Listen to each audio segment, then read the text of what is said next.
네, 주안입니다. 12월 4일 토요일 묵상을 함께 나누도록 하겠습니다. 오늘 말씀은 사사기 17장 1절에서 13절 말씀으로요.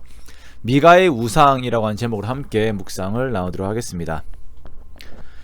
사사기에 등장하는 그 사사의 마지막은 삼손입니다. 그리고 이제 마지막 부분은 하나님이 없는 이스라엘의 엉망인 모습을 여과 없이 그대로 보여줍니다.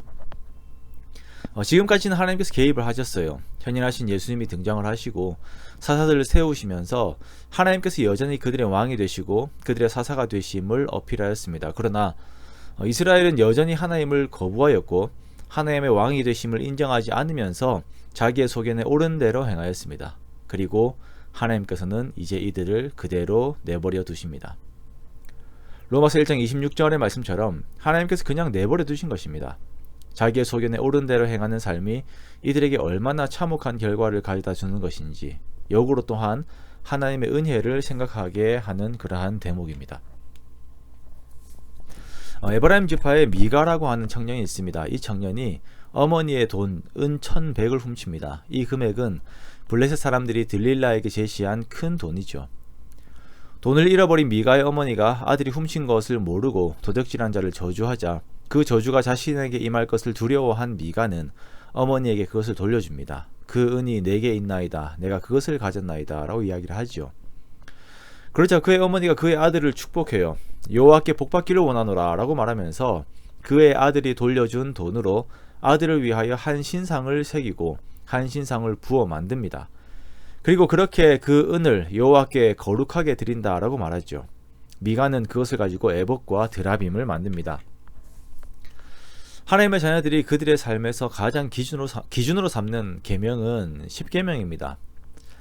하나님의 말씀을 지키는 삶을 살아간다라고 하는 그 최소한의 기준이 10계명이죠. 그런데 오늘 이 미가와 그의 어머니의 삶에서 이 10계명에 벗어난 것들을 한번 볼까요? 미가가 어머니의 돈을 훔쳤습니다. 이것은 내 부모를 공경하라라고 하는 계명과 도적질을 하지 말라고 하는 계명, 내 이웃의 것을 탐내지 말라라고 하는 것을 다 어기죠. 게다가 자신이 훔쳤다라고 말하지 않고 내가 가지고 있다라고 말합니다. 애매하게 이야기해요. 거짓말하지 말라라고 하는 죄가 포함이 됩니다.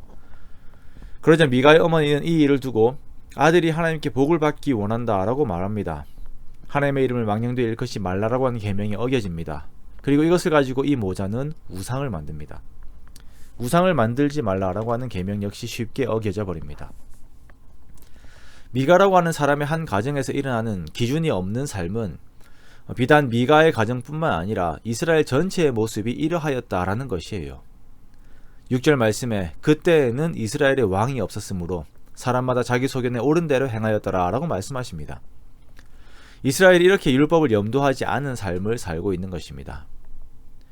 여호와의 이름으로 축복을 해요. 여호와께 바친다라고 합니다. 그런데 무엇을 바칩니까? 우상을 바쳐요. 에봇을 만들고 드라빔을 만듭니다. 드라빔은 메소포타미아 지역의 그 집안의 신입니다. 가상과 풍요를 준다고 믿었죠. 그리고 이것을 가지고 있는 사람은 아버지의 가업을 입게 된다라고 믿었습니다. 그래서 야곱의 아내 라헬이 훔쳤던 우상이에요.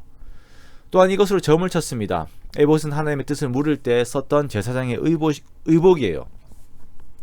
자, 미가가 이렇게 에봇과 드라빔을 다 가지고 있는 이유가 무엇입니까? 자기가 이 땅에서 풍요롭게 잘 되기 원하는 거예요. 내가 잘 되기 위해서는 드라빔이든 에봇이든 상관할 바가 아닙니다.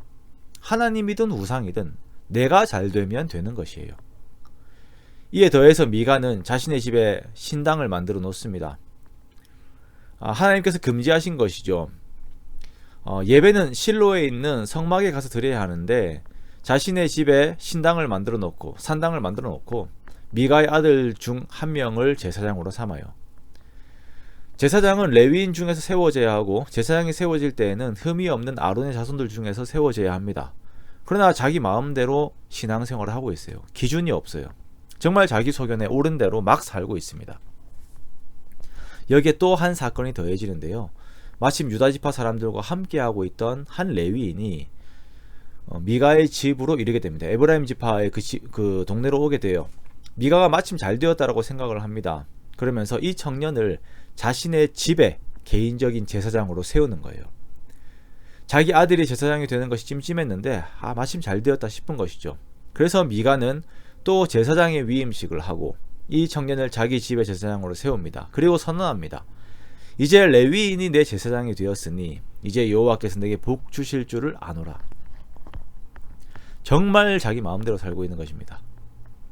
이들의 삶에 아름다움도 거룩함도 없어요.